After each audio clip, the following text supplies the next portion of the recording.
ของการที่ทำให้แผนของเรามีความเข้มแข็งและครอบคลุมมากยิ่งขึ้นต่อไปเรามาฟังของ ADPC ดีกว่าว่า long term recommendation ที่ทางคุณริชี่และ ADPC จะสามารถนำเสนอเราได้เพื่อพิจารณาต่อไปเป็นยังไงบ้าง so คุณ Richie your turn for your policy recommendation for the long term thank you so much so let me quickly take you through some of the points which may be important for long-term policy recommendation for Thailand. So some of the points you may feel a bit repetitive, but then if we look into the very broader aspect, then those points are actually quite essential. First point is comprehensive land use planning. So we do understand that land use planning is very important, and when we do this kind of land use planning at the national level, it is always to be considered the disaster risk, ensuring that the vulnerable areas are not exposed to hazards through any kind of development activities. So this is something very important. So when we update this land use planning, we always need to take into consideration these aspects. Second is, which is again an emerging area, which is on invest in green infrastructure. So now we are talking a lot about reduction of greenhouse gas emission. Now if you look at the city of Bangkok, it's a mega city,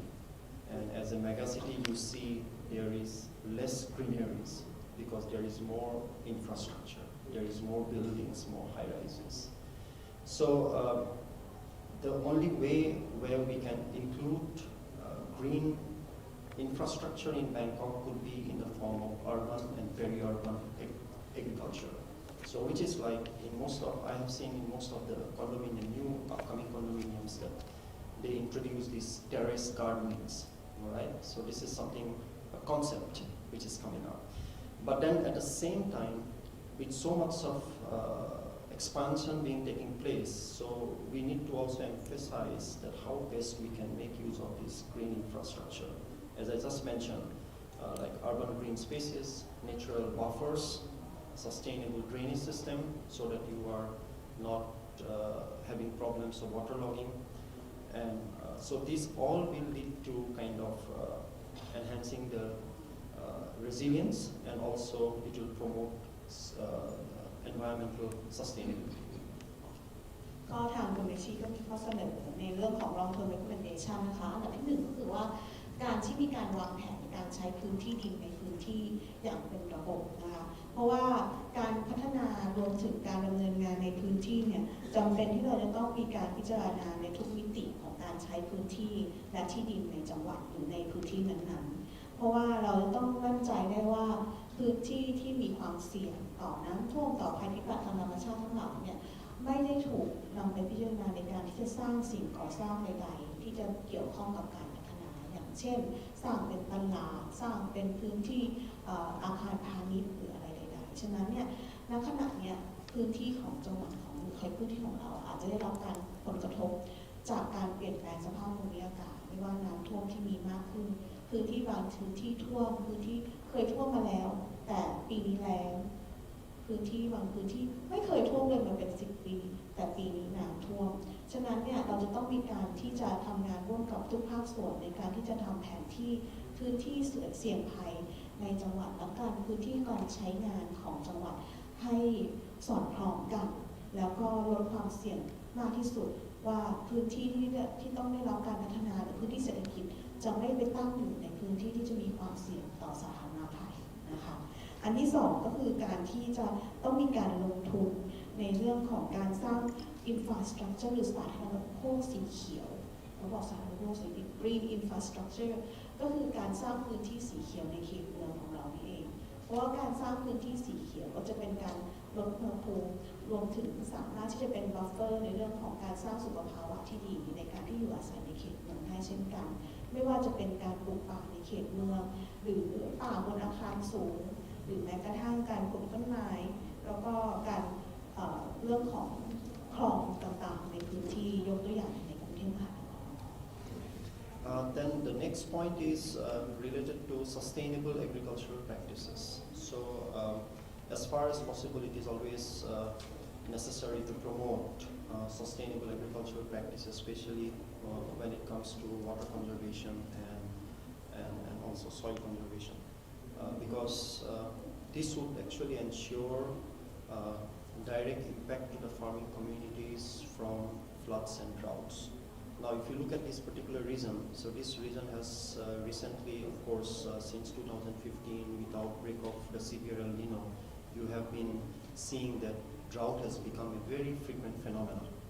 So if we can have some kind of sustainable agricultural practices being introduced, then it will reduce or minimize the impact to the farming communities. The fourth point is on institutional strengthening. So most of the time we do know that we have the capacity, but then we also need to kind of adapt to the new approaches or the methods as it emerges. So that means we need to keep building our institutional capacities, and for the disaster management agencies, it's a very important area to be really focused. So that would actually kind of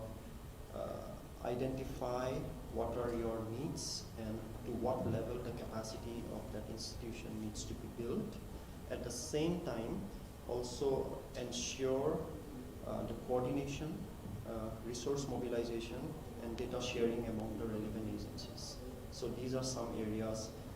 that needs to be touched upon. Then one particular area that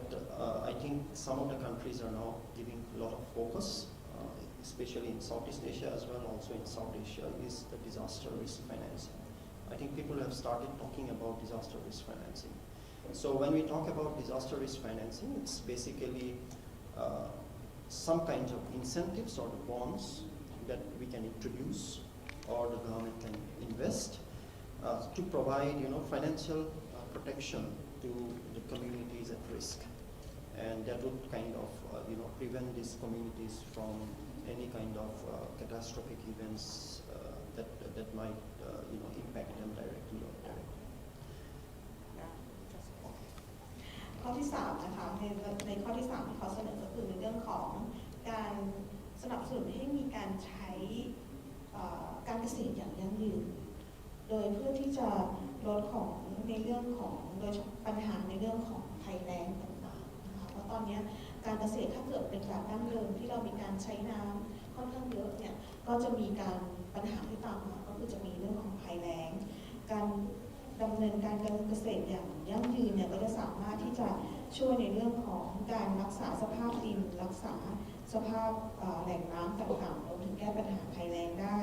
ข้อที่4ในเรื่องของการเสริมสร้างความเข้มแข็งขององค์กรนะคะในองค์กรต่างๆก็มีการปรับตัวให้ใช้วิธีการใหม่ๆในการที่จะลดความเสี่ยงจากภัยพิบัติโดยคำนึงถึงสภาพการเปลี่ยนแปลงสภาพภูมิอากาศรวมถึงสร้างศักยภาพขององค์กรที่มีความเข้มแข็งนะคะมีการประสานงานรวมถึงมีการระดมทรัพยากรได้อย่างรวดเร็วนะคะแล้วข้อที่5ที่ตอนนี้ที่กำลังเป็นที่คุยกันอยู่ในวงนานาชาติเป็นอย่างมากเนี่ยก็คือ disaster risk financing ก็คือการ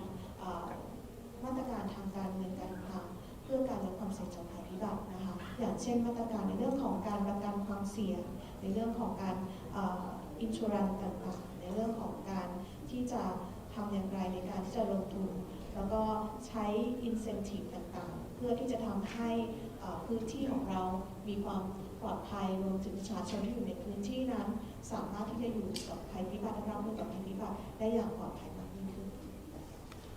So I have another 3 points that I will add here, but I will be very concise. This is the 6th point, which is on research and development. This is a very continuous process, and I think every policy that is to be implemented needs to take this into consideration, because in order to keep pace with the emerging situation, there is a lot of R&D that is required, and for this, the different agencies from the academia to government to the local agencies has a very strong role to play.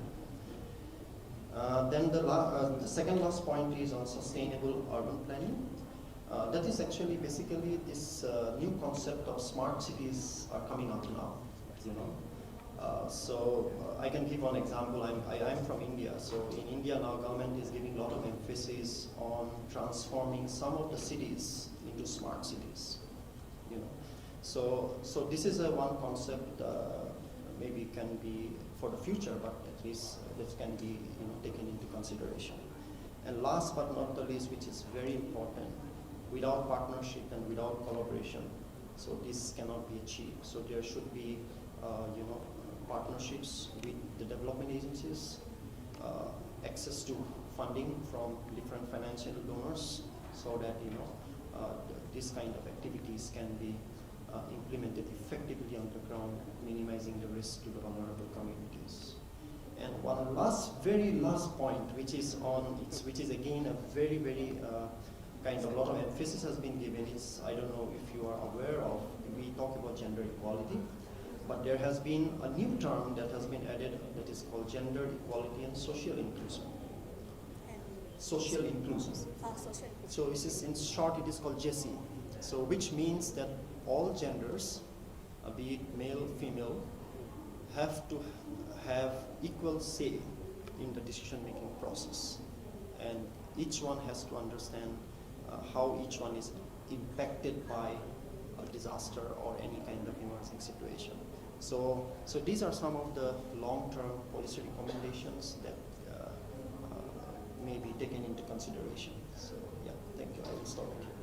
Thank you ริชีก็อีก 3-4 ข้อนะคะที่ทางคุณริชีได้นำเสนอก็คือแน่นอนเรื่องของการเสริมสร้างการวิจัยและนวัตกรรมนะคะในเรื่องของการลดความเสี่ยงจากภัยพิบัติที่กำลังถึงเรื่องของการเปลี่ยนแปลงสภาพภูมิอากาศการวางแผนอย่าง Smart City นะคะเราอยู่ในกรุงเทพก็จะเห็นว่าตอนนี้ประเด็นในเรื่องของ